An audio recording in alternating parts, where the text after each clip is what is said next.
آپ ڈاکٹر اسرار صاحب اور مولانا مودودی کو اپنا استاد مانتے ہیں، لیکن ان کی زندگی اسلامی نظام کو برپا کرنے میں لگ گئی، مگر آپ اسلامی نظام حکومت کی بات نہیں کرتے. میرا تو خیال ہے زندگی ہم نے لگائی ہے نظام حکومت پہ، انہوں نے تو کتابیں لکھی ہیں اور تقریریں کی ہیں. اسلامی نظام حکومت اگر یہ ہے کہ صرف آپ نے باتیں کرنی ہے اور پریکٹیکلی آپ کو سارے فرقے کافر سمجھتے ہو، ان کی عوام بھی کافر و گمراہ سمجھتی ہو، تو کوئی کہہ سکتا ہے انجینئر صاحب آپ کو بھی سمجھتے ہیں؟ نہ، مجھے صرف مولوی گمراہ سمجھتے ہیں، عوام تو ادھر بیٹھی ہوئی ہے.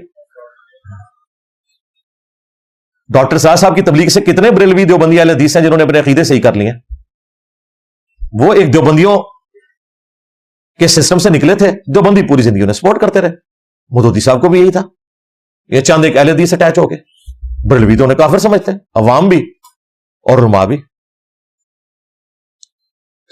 وہ ماشاءاللہ جو انہوں نے کام کیا اللہ تعالیٰ نے جزائے خیر دے، علمی خدمت بہت بڑے لیول کے اوپر کی، لیکن ان سب سے ایک چیز اوور لک ہوئی، چاہے وہ ہمارے استاد ڈاکٹر سرار صاحب ہوں، مولانا اسحاق صاحب ہوں، مولانا مودودی ہوں، جاوید احمد غامدی صاحب ہوں، جتنے لوگ، کہ جو سب سے بڑی میجورٹی تھی یہاں پہ تصوف کے ماننے والے لوگ، ان کو وہ ہاتھ نہیں ڈال سکے اس طریقے سے جس طرح ڈالنا چاہیے تھا، بلکہ ڈالا ہی کوئی نہیں.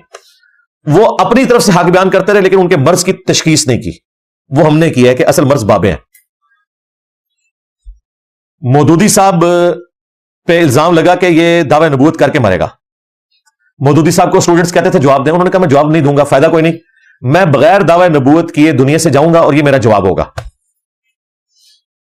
آج انہیں فوت ہوئے 40 سال سے زیادہ ہو چکے ہیں، لیکن کسی دیوبندی بریلوی اہل حدیث مولوی کی یہ جرت نہیں ہے کہ اپنے بزرگوں کے ان دعووں کے اوپر معافی مانگے جو مودودی صاحب پہ ان لوگوں نے جھوٹے الزامات لگائے. آج تو انہیں معافی مانگنی چاہیے نا کہ بھئی وہ دعوی نبوت کے بغیر گیا. یہ ضرور کہتے ہیں کہ مودودی صاحب کی قبر پہ اگر جو گھاس اگی ہوئی ہے وہ کوئی بکری کھا لے اس کا گوشت بھی حرام ہے. ہاں،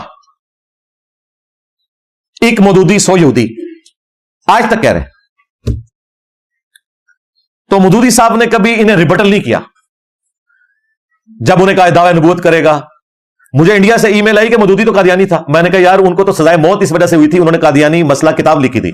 جس بندے نے ختم نبوت کی خاطر سزائے موت قبول کی ہو، وہ تو بعد میں ایک حالات ایسے ملک کے پولیٹیکل بنے کہ صدر پاکستان نے ان کی پھانسی معاف کر دی تھی، انہوں نے نہیں تھی کوئی درخواست کی.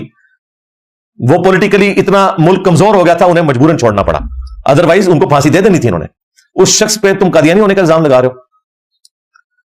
انہوں نے یہ سمجھا تھا کہ انجینئر صاحب بھی مودودی صاحب کی طرح جو ہے نا وہ میٹھی میٹھی باتیں کریں گے. نو نو نو نو نو نو، میں پڑ کے رکھ چھڑا گا اتو لے کے تھلے تک سارے نو.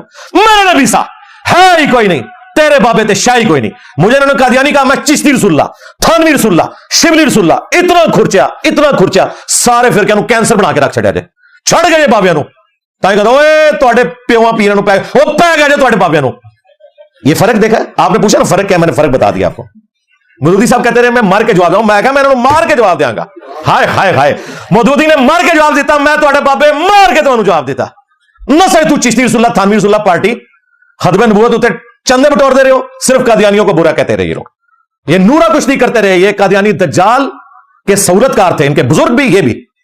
چلو آج کے بعد کہہ دو کہ چشتی رسول اللہ تھانوی رسول اللہ کفر ہے، کتابیں چھاپنے والے کافر، کمائیاں کھانے والے کافر، مناظرے لڑنے والے کافر، ان کتابوں کو انڈورس کرنے والے کافر، سارے بابے فارغ ہو جان گے. جی آل حضرت فارغ، پیر میرے علی فارغ، اشرف تھانوی فارغ.